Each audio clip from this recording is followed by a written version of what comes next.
नमस्कार माऊलीनो, आपल्या सर्वांना येणाऱ्या हिंदू नववर्षाच्या हार्दिक शुभेच्छा. आज आपण जाणून घेणार आहोत गुढीपाडवा का साजरा करतात बरं. गुढी उभारण्यामागे नेमकं काय धार्मिक रहस्य आहे आणि या दिवशी काय केल्याने वर्षभर लक्ष्मीचा वास घरात राहतो.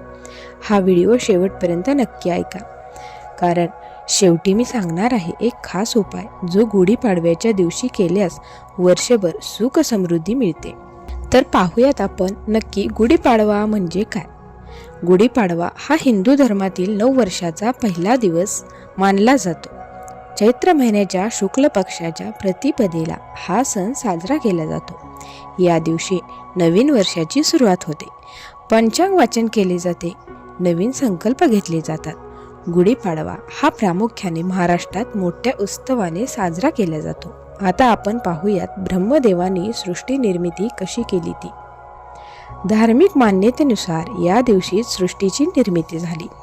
ब्रह्मा यांनी याच दिवशी विश्वाची निर्मिती सुरू केली, म्हणून हा दिवस सृष्टी निर्मिती दिन म्हणूनही ओळखला जातो. या दिवशी नवीन कार्य सुरू करणे अत्यंत शुभ मानले जाते. आता आपण पाहूयात गुढी उभारण्यामागील कथा काय आहे ती. कथा पहिली आहे रामविजय कथा. रामायणानुसार राम यांनी रावणाचा पराभव करून अयोध्येत परतल्यावर लोकांनी विजयाचे प्रतीक म्हणून गुढी उभारली.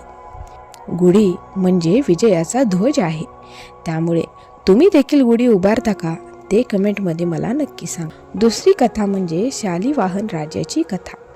इतिहासानुसार शालिवाहन राजाने शत्रूंवर विजय मिळवून शंख संवत्सर सुरू केले. त्या विजयाच्या आनंदात गुढी उभारली गेली होती. आता आपण पाहूयात गुढीचे धार्मिक महत्त्व काय आहे बरं, आणि गुढीमध्ये काय काय असतं बरं. तर गुढीमध्ये बांबूची काठी असते, त्यानंतर रेशमी कापड, साखरेची गाठ, कडुलिंब, आंब्याची पाने, तांब्या म्हणजेच कलश, तर या वस्तू वापरल्या जातात. आता आपण पाहूयात या प्रत्येक वस्तूचे अर्थ काय आहेत ते. कडुलिंब हे आरोग्यासाठी चांगलं असतं, त्यामुळे कडुलिंबाचा वापर केला जातो. साखर ही नात्यांमधील गोडवा वाढवते. रेशमी कपडा हा समृद्धीचे प्रतीक आहे, त्यामुळे रेशमी कपडा देखील वापरला जातो. कलश हे लक्ष्मी देवीचे प्रतीक आहे. गुढी ही विजय, समृद्धी आणि सकारात्मक ऊर्जेचे प्रतीक आहे. आता आपण पाहूयात गुढीपाडव्याला काय करावे बरं.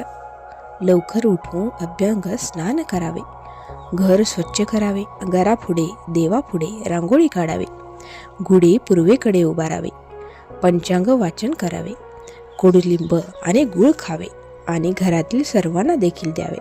आता आपण पाहूयात गुढी मागील आध्यात्मिक महत्त्व काय आहे बरं. गुढी म्हणजे आपल्या जीवनात विजयाचा ध्वज उभारणे. या दिवशी जुन्या दुःखांना निरोप द्या, नवीन संकल्प आखा, नवीन योजना आखा, सकारात्मक विचार करा. हा दिवस आपल्याला शिकवतो प्रत्येक वर्ष नव्या आशा घेऊन येते. तर माऊलींनो, या दिवशी लक्ष्मी प्राप्तीसाठी कोणता उपाय आहे तो आपण पाहूया. गुढीपाडव्याच्या दिवशी गुढीसमोर तुपाचा दिवा लावा. ओम श्री महालक्ष्मी नमः हा मंत्र 108 वेळा म्हणा. कुटुंबासोबत प्रसाद घ्या. असे केल्यास घरात सुख समृद्धी वाढते आणि लक्ष्मी देवीचा वास अखंड वर्षभर राहतो असे मानले जाते.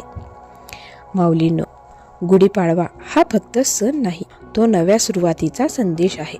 जर तुम्हाला हा व्हिडिओ आवडला असेल तर लाईक करा, चॅनलवर नवीन असाल तर सबस्क्राईब करा, म्हणजे असेच धार्मिक व्हिडिओ तुम्हाला पाहायला मिळतील.